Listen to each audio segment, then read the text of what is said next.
இல்லை, நடிப்பு இல்லாத நாடகம் இல்லை, துடுப்பு இல்லாத படகு இல்லை, போராட்டம் இல்லாத வாழ்க்கை இல்லை. இந்த வீராட்சி மங்கலமால் மக்கள் இல்லாமல் இந்த பட்டி மன்றமே இல்லை என்பதை அழகாக நிரூபித்துக் கொண்டிருக்கும் ஆண் சிங்கங்களுக்கும் பெண் தங்கங்களுக்கும் ஒரு பணிவான வணக்கத்தை சொல்லி நடுவர்களே, இந்த உலகத்துல எதை தொட்டாலும் கேட்பாங்க காசு. சும்மா வீராட்சி மங்கலம் மக்கள்னாலே சம மாசு. நடுவர்களே, நீங்க என்ன சாதாரண நடுவரா? மசாலா தோசை நடுவரா? இல்ல கொஞ்சம் பெப்பர் கூட சேர்த்துக்கங்க. அது ஆஃப் ஆயில்ல போடுவாங்க. முட்டை தோசையிலையும் போடலாம். நீங்க பேசுங்க, எக்கு பேசுங்க. நடுவர்களே, உங்களை பத்தி 4 வரி கவிதை எழுதிட்டு வந்திருக்கேங்க. அந்த கவிதையை சொல்லும்போது இங்க இருக்க ஆண்கள் பெண்கள் தெரிந்து எப்படி கைதட்டு பறக்கும் பாருங்க. சொல்லு பாப்போம். உண்மையிலேயே நடுவர் சாதாரண நடுவர் இல்லக்கா. ஒரு ஸ்பீடாக பேசுவதில் ஒரு ஹீரோ ஹோண்டா, ஜில்லுன்னு பேசுவதில் ஜிகர் தண்டா, வாகம் தணிப்பதில் நீங்கள் ஒரு ஃபேண்டா. உங்களை போல் நடுவர் இந்த தமிழ்நாட்டுல உண்டா? அந்த எதிரணிக்கு தீர்ப்பு சொல்ல நீங்கள் என்ன மண்டா? நீ ஊரா சாப்பிட்ட ஆயிட்டா குண்டா, நீ ஒரு கறி பிடிச்ச அண்டா. நானும் கவிதை வச்சிருக்கேன். நடுவர்களே, என்ன கருப்புன்னு மட்டும் சொல்லாதீங்க. காக்கைக்கும் தன் குஞ்சு பொன் குஞ்சு நடுவர் அவர்களே. அப்படி பணமரத்துக்கு கீழே வச்சு கொஞ்சம் அப்பா என்ன பேச்சு வந்தது. ரவி சார் வந்து ஆண்களுடைய உழைப்பு தான், ஆண்களுடைய உழைப்பு தான் பேசினார்ல. ஆனா உண்மையிலே ரவி சார் ஒண்ணு சொல்றேன் கேட்டுக்கங்க. இந்த மின்சாரம் இல்லைன்னா வீடு மட்டும்தான் இருட்டா இருக்கும். குடும்பத்துல பெண்கள் இல்லைன்னா உங்க வாழ்க்கையே இருட்டா போயிடும். மறந்துட்டு பேசாதீங்க. அதனாலதான் நாங்க யூபிஎஸ் பேட்டரி வச்சுக்கிறோம். ஒரு பெண் பந்த கால் போட்டு வந்தாதான் நீங்க ஆண்கள் சொந்த கால்ல நிக்க முடியும். அதனாலதான் நாங்க மண்டபத்துல கல்யாணத்தை முடிக்கிறோம். கல்யாணம் முடியாத வரைக்கும் நீங்க சாதாரண மனுஷன். எங்களுக்கு கல்யாணம் முடிச்சதுக்கு அப்புறம் தாங்க நீங்க புருஷன். நான் புருஷன், நீ புருஷனா? யாரு புருஷன்? பொண்டாட்டியா மாத்தி சொல்றேன். 10 புருஷன் ஈஸ்வரிக்கிற 12 பேர் சொல்றேன். அவனை எல்லாம் திட்ட மாட்டியே, என்னைய திட்டிய செந்தில். இது வரைக்கும் ஒரு நாளைக்கு ஒரு ஆளு சொல்றாயா. செந்தில், நீ யாரு புருஷன்?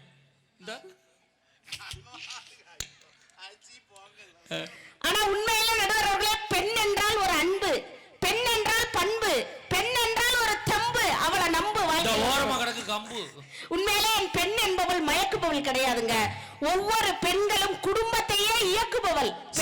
சில வண்டி பாதியில ரிப்பேர் ஆகி நிக்குது, என்ன காரணம்? அது பஞ்சரா இருக்கும், ரிப்பேர் ஆகி நின்னுக்கிட்டு. உண்மையிலே அந்த பெண் குடும்பத்துல பொறுப்பா வரும்போது வாழ்க்கை எப்படி சிறப்பா இருக்கும் தெரியுமா? அப்படி தென்றல் உறங்கிய போது திங்கள் உறங்கிய போதுமா வாழ்க்கை ஜாலியா இருக்கும். நடுவர்களே, உண்மையிலே பெண்கள் பொறுப்புள்ள பொறுப்புள்ளன்னு 2 பேரும் போய் பேசிட்டு போனாங்கல்ல. நான் கேட்கிறேன், பெண்கள் தான் பொறுப்பு இல்லாம இருக்கோம்ல, அப்புறம் ஏன் ஒரு 25 வயசு வந்த உடனே ஒரு ஜாதகத்தை எடுத்துக்கிட்டு உங்க வீட்டுல பொண்ணு இருக்கா, உங்க வீட்டுல பொண்ணு இருக்கா, உங்க வீட்டுல பொண்ணு இருக்கான்னு ஏன் போய் பிச்சை எடுக்கிறீங்கன்னு கேக்குறேன். நாங்க வீடு வீடா உங்க வீட்டுல பொண்ணு இருக்கா, உங்க வீட்டுல பொண்ணு இருக்கான்னு அலையிறோம்ல. நீ பேசாம இருக்க வேண்டியானே. நீ ஏன் ஜன்னலை திறந்துக்கிட்டு மாப்பிள்ளை நல்லா இருக்கானு எங்களை தெருவில் இழுத்து விடுற? எங்க வீட்டுக்கு நாய் வந்தா கூட தான் நாங்க எட்டி பார்ப்போம். அட நாயே, இவ்வளவு பேச்சு பேசுறீங்களே, ஆண்கள்னு சொல்லுங்க, உதறு ஒட்டுதான் பார்ப்போம். ஆண்கள் உதறு ஒட்டுதா? ஒட்டல. குடும்பத்திலையும் ஒட்ட மாட்டாங்கக்கா. பெண்கள்னு சொல்லுங்க. பெண்கள் உதறு ஒட்டுதா? ஒட்டுது. ஒவ்வொரு குடும்பமும் இன்னைக்கு ஒட்டிக்கிட்டு இருக்குன்னா பெண்கள் எங்கனால அத மறந்துட்டு பேசாத. ஆண்கள் சொன்னா உதடு ஒட்டல. ஆமா. குடும்பத்திலே ஒட்ட மாட்டோம். பெண்கள் சொன்னா உதடு ஒட்டுது, குடும்பத்திலே ஒட்டுறோம். இப்ப நான் சொல்றது நீ சொல்லு. கொழுந்தியா? மரியாதையா சொல்லு. கொழுந்தியா? உதடு ஒட்டுதா? இல்லையே. உதடு மட்டும் தான் ஒட்டாது. பேசு. இங்க பாருங்க, எங்க பெண்கள்லாம் அழகா மேட்சுக்கு மேட்சா நாங்க Dress போட்டுக்கிறோம். ஏன் தெரியுமா? பெண்கள் நாங்கெல்லாம் மேட்சுக்கு மேட்சா Dress போட்டுக்கிறோம். கட்டுன புருஷன் தான் மேட்சா இல்ல, போட்டுக்கிற Dress ஆது கொஞ்சம் மேட்சா இருக்கட்டும் தாங்க. நாங்க ஆம்பளை ஏன் தெரியுமா மேட்சுக்கு மேட்சா Dress போடுறது இல்ல? ஏன்? கட்டுனதும் மேட்சா இல்ல, கட்டிக்கிறதும் மேட்சா இல்ல, அவ்வளவுதான். போ. இவ்வளவு பேச்சு பேசுனாங்கல்ல 2 பேரும். வீட்ல ஒரு நாளைக்கு பொண்டாட்டிய பார்த்து எத்தனை டீங்க போட்டு கூப்பிடுறாங்க. காலையில இருந்து காலையில தூங்கி எந்திரிச்சதுல இருந்து, ஏய் பேஸ்ட் கொண்டாடி, பிரஸ் கொண்டாடி, துண்டு கொண்டாடி, இட்லி கொண்டாடி, சட்னி கொண்டாடி எத்தனை டீ போடுறாங்க. என்னைக்காவது மனைவிமார்கள் பெண்கள் நாங்க தான் காப்பி. உன் புருஷனை போய் சொல்லு, இவ எவ புருஷனே தெரியாம சுத்துறேன். அதத்தான் நான் கண்டுபிடிக்க முடியாது செந்திரு அப்படின்னு சொல்றமா நடுவர் அவர்களே. சொல்லிவிட்டிய பொறுப்பா குடும்பம் நடத்துறோம்ல, அப்படி பொறுப்பா வர்ற பெண் வாழ்க்கை எப்படி இருக்கும் தெரியுமா? எப்படி இருக்கும்? அப்படி அழகா பால் வண்ணம் பருவங்கண்டு மாதிரி இருக்கும். ஆஹா ஆஹா. ஆனா உண்மையில நடுவர் அவர்களே இவ்வளவு பேச்சு பேசுனாங்கல்லங்க, உண்மையிலே கேளுங்க. அந்த ஆயா முழிச்சு பார்த்துச்சு, இவதாண்டி கத்துறாட்டம். இன்னும் போலுடை ஆயா படு வேணாம் எந்திரிக்காதீங்க, எந்திரிக்க படுங்க சுகமா இருக்கும், இங்கேயே படுங்க. ஆனா உண்மையிலே நடுவர் அவர்களே இவ்வளவு பேச்சு பேசுனாங்கல்லங்க, உண்மையிலே ஒவ்வொரு ஆண் மகனுக்கும் பாதுகாப்பே பெண்கள் நாங்க தாங்க. எப்படி சொல்றீங்க? நீங்க தனியா 2 வீலர்ல போங்க, காவல்துறை அன்பர் வழிமறிச்சு நிறுத்துவாங்க. நிப்பாட்டு ஆர்சி புக் இருக்கா, இன்சூரன்ஸ் இருக்கா, ஹெல்மெட் இருக்கா, மாஸ்க் இருக்கான்னு இப்படி 1008 கேள்வி கேட்பாங்க. இப்படி அழகான என்ன மாதிரி மனைவிய பைக்ல பின்னாடி மரியாதை அழகு இல்ல அகலம்.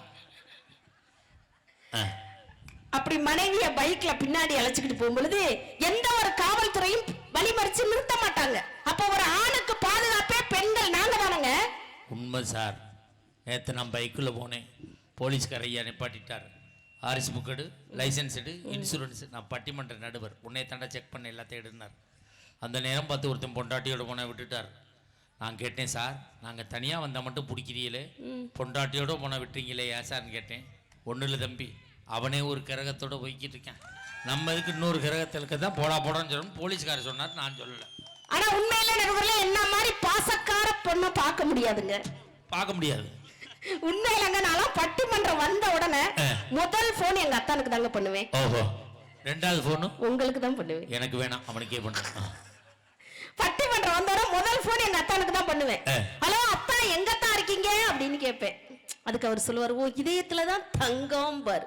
புருஷன் பொண்டாட்டினா இப்படி இருக்கணும். நீ வீட்டை விட்டு கிளம்பி 1.5 மாதம் ஆகுது, உன் பொண்டாட்டி ஒரு மிஸ்டு காலாவது விடுறாளடா, இவனையும் சுவிட்ச் ஆஃப் பண்ணிட்டு உட்காந்துருக்கான். இந்த பாரு, இதுக்கெல்லாம் போன் வருது, உனக்கு வருதாடா? உண்மையிலே இதயத்தில் சொன்னோடனே எனக்கு சந்தேகம் வந்துடும். அது பெண்களுக்கே உண்டான பிறவி குணம். மனுஷன் வீட்டுல இருக்காரா வெளியில இருக்காரான்னு ஒரு டெஸ்ட் பண்ணுவேன். யூரின் டெஸ்டா, பிளட் டெஸ்டா? எங்க வீட்டு மிக்ஸி டெஸ்ட் பண்ணுவேன். அந்த புதுசா இருக்கு மிக்ஸி டெஸ்ட். அந்த மிக்ஸியை போட்டா சவுண்ட் வரும் பாருங்க, அந்த சவுண்ட் வச்சு நான் கண்டுபிடிச்சிருவேன் எங்க அத்தா வீட்டுல தான் இருக்கு. எங்க அத்தா வீட்டுல தான் இருக்காரா வெளியில இருக்காரான்னு கண்டுபிடிச்சிருவேன் நடுவர் அவர்களே. இதயத்துல ஒண்ணு, அத்தா வீட்லயே இருக்கீங்க? ஆமா தங்க வீட்டுல தான் இருக்கேன் அப்படின்னாரு. அப்படின்னா நம்ம வீட்டு மிக்ஸியை கொஞ்சம் போடுங்க தான் அப்படின்னு போட்டார். டர், பழைய மிக்ஸி போல இருக்கு. அப்பா மனுஷன் வீட்டுல தான் இருக்காருன்னு நிம்மதியா மறுநாள் பட்டிமன்றம் போய் வீட்டு மிக்ஸி உனக்கு சவுண்ட் தெரியும், அதனால கண்டுபிடிச்சிரு. ஆமா, மறுநாள் பட்டிமன்றம் இதே மாதிரி போயிட்டேன். போன உடனே இதே மாதிரி அத்தானுக்கு போன் பண்ணேன். ஹலோ அத்தா, எங்கத்தான் இருக்கீங்க அப்படின்னு கேட்டேன். இப்ப அவரு டென்ஷன் ஆயிட்டார். டாடி எங்க இருக்க நொங்க இருக்கன்னு. இப்போ உனக்கு மிக்ஸியை தானே போடணும், இந்தா போடுறேன் பாரு. டர், அதே சவுண்டு. அப்பா மனுஷன் வீட்டுல இருக்காரு. மறுநாள் போனேன் நடுவர் அவர்களே, மழையினால நிகழ்ச்சி கேன்சல் ஆகி போச்சுங்க. வீட்டுக்கு சீக்கிரமா போயிட்டேன். என் பிள்ளைங்க 2 பேரும் வீதியில விளையாண்டுச்சுங்க. உன் புள்ள 2 தெருவுக்கு வந்துருச்சு. வீட்டுல பெரிய பூட்டு தொங்குச்சு நடுவர். உன் குடும்ப சொத்தை அந்த பூட்டு தானே. என் பிள்ளைங்களை கூப்பிட்டேன். ஆமா வீடு பூட்டி இருக்கா, அப்பா அம்மா நீங்க 2 பேரும் வீதியில விளையாடுறீங்களேன்னு கேக்குறேன். அடப்பாமாங்கிட்டு நீ பாட்டுக்க பட்டிமன்றம் பேக்க தூக்கிட்டு இங்கிட்டு போற. அப்பா ஒரு கட்டை பையில மிக்ஸியை போட்டுக்கிட்டு இங்கிட்டு போறாருங்குது. அப்ப ஓ மிக்ஸி வேற எங்கேயோ ஓடுது. அந்த ஆள் யோகத்தை பாத்தியலா? போற இடத்துல எல்லாம் புழக்க பாயிண்ட் இருக்கடமா பார்த்து இருந்திருக்காங்க. இனிமே உன் புருஷனை மிக்ஸியை போட சொல்லாத, கிரைண்டர் போட சொல்லு. எப்படி அவன் குலவிக்கல் எல்லாம் தூக்கிட்டு போனாலும் போவான்னு பார்ப்போம். அவன் டிராக்டர் ரிவர்ஸ் விட்டு எடுத்துட்டு போனாலும் போவான். அப்படியால அவன். ஆனா நடுவர் அவர்களே, நம்பிக்கை இல்லாத இடத்தில் அன்பு இருக்காதுங்க. அன்பு இல்லாத இடத்தில் சந்தோஷம் இருக்காது. சந்தோஷம் இல்லாத இடத்தில் வாழ்க்கையே இருக்காது. அப்படி நம்பிக்கையும் சந்தோஷத்தையும் ஒரு பொறுப்பான பெண் எப்படி தெரியுமா கொடுப்பா? அப்படியே குங்கும பூவே கொஞ்சம் புறாவே வாழ்க்கையில இருக்கணும்னு நினைப்பான். ஆனா உண்மையிலே நடுவர் அவர்களே, எங்க அத்தா மாதிரி பாசக்கார மனுஷனை பார்க்க முடியாதுங்க. மனுஷன் காலையில 7 மணிக்கெல்லாம் டானு எந்திரிச்சிருவார். அப்பதான் தெளியும் போல இருக்கு. அப்படி 7 மணிக்கெல்லாம் எந்திரிச்சு என் முகத்துலதான் முழிக்கணும்னு ஆசைப்படுவாரு. அப்படி 7 மணிக்கெல்லாம் எந்திரிச்சு தங்க குட்டி அப்படிம்பாரு. கண்ணு தெரியாதவன் என்னத்தான் நொன்னத்தான். உண்மையில நான் தங்க குட்டின்னு என்ன சொன்னோன்னே எங்க மாமியார் சொல்லுவாங்க நடுவர் அவர்களே, பன்னி குட்டிய தங்க குட்டிக்கு நம்பர் அப்படிம்பாங்க. அந்த அம்மா கண்ணு நல்லா தெரியும் போல. ஆனா பட் அத பத்தி நான் கேர் பண்றது இல்ல. கேரே பண்றது இல்லையே. எங்க உன் கூந்தலை தூக்கி முன்னாடி போடு பாப்போம். ஏன் நடுவர்களே, இதுக்கு என்ன குறைச்சல்? என்ன இருக்கு இங்க குறைச்சலுக்கு? உங்க கூந்தலை பாத்தீங்களா? பொங்கலுக்கு வெள்ளை அடிக்கிற கட்டை பிரச மாதிரியா இருக்கியா? அப்படியே தங்க குட்டினோட அப்படியே அத்தா முன்னாடி போய் ஜிங்குன்னு நின்னு, யாத்தான் டெய்லி காலையில ஏன் முகத்துல முழிக்கிறீங்களே, அவ்வளவு பாசமா தான் அப்படின்னு கேட்டேன். அதுக்கு அவர் ஒரு வார்த்தை சொன்னாரு. அதெல்லாம் ஒண்ணும் கிடையாது, உன்னை உத்து பாப்பேன், இருட்டா இருக்கும், இன்னும் விடியலைன்னு படுத்து தூங்கிடுவேங்கிறாருங்க மனுஷன். இதுக்கு பேரு ஐயா விடியா மூஞ்சிங்கிறது. ஹலோ, என்னதான் நான் விடியா மூஞ்சியா இருந்தாலும் கூட எங்க அத்தா வாழ்க்கை விடியறது என்னால எப்படி தெரியுமா? இப்ப கணவனுக்கு மனைவிக்கு சண்டை வந்துருதுங்க. அப்படி சண்டை வந்துட்டா தான் பெத்த புள்ள வந்து சமாதானப்படுத்தும். அதுதான் குடும்பம். இப்ப எனக்கு எங்க அத்தானுக்கு சண்டை வந்துருச்சுன்னு வச்சுக்கோங்க, என்னைய சமாதானப்படுத்துறதுக்காண்டி பீச்சு கூட்டிக்கிட்டு போவார். சென்னையிலயா? ஆமா, சென்னையில இருக்கிய கடல் இருக்கு, பீச் இருக்கு, கூட்டிட்டு போவாரு. எங்க ஊர்ல ஆத்தங்கரை தான் இருக்கு, அங்கதான் கூட்டிட்டு போக முடியும். எங்கே மனைவியை கூட்டிட்டு போய் சமாதானப்படுத்தினா சரி. அப்படி பீச்சுக்கு கூட்டிட்டு போய் அப்படியே அவர் மடியில என்னைய சாய வச்சு அப்படியே என் தலைய வருடி விட்டு இந்த நூடுல்ஸ் மண்டையவா 4 வரி கவிதை சொல்லுவார் பாருங்க. அந்த வானம் தெரியவில்லை, அந்த நிலவு தெரியவில்லை, அந்த கடல் அலைகள் கூட தெரியலடி செல்லம் அப்படின்னாரு. நான் கேட்டேன், அவ்வளவு அழகா இருக்க நாத்தா அப்படிங்கிறேன், அவளை அகலமா எல்லாத்தையும் மறைச்சுக்கிட்டு படுத்துக்கிட்டேங்கிறார். நீ வந்ததுக்கு அப்புறம் தான் எனக்கு இந்த பக்கம் இந்த ஸ்பீக்கரே தெரியவில்லை. என்னதான் இப்படி குடும்பத்துல கணவனுக்கு மனைவிக்கும் சண்டையா இருந்தாலும் கூட அதை தான் பெத்த புள்ள வந்து எப்படி தெரியுமா அந்த அப்பா அம்மா சண்டையை சமாதானப்படுத்தும். நீ உட்காரடா கண்ணா. ஆகவே நடுவர் அவர்களே, என்னைக்குமே குடும்பத்தின் மகிழ்ச்சி மனநிறைவு என்பது ஆண்களுடைய உழைப்பை காட்டிலும் பெண்களுடைய பொறுப்புதான் குடும்பத்தில் ஒவ்வொரு பெண்ணுக்கும் இருக்கின்றன என்று சொல்லி பொண்டாட்டி வாழ்க்கையின் வழிகாட்டி குடும்பத்தின் கைகாட்டி உன் பிள்ளைக்கு பால் ஊட்டி பின் சோறு ஊட்டி நீ சொல்வதற்கெல்லாம் தலையாட்டி அதனால் அவள் பொண்டாட்டி.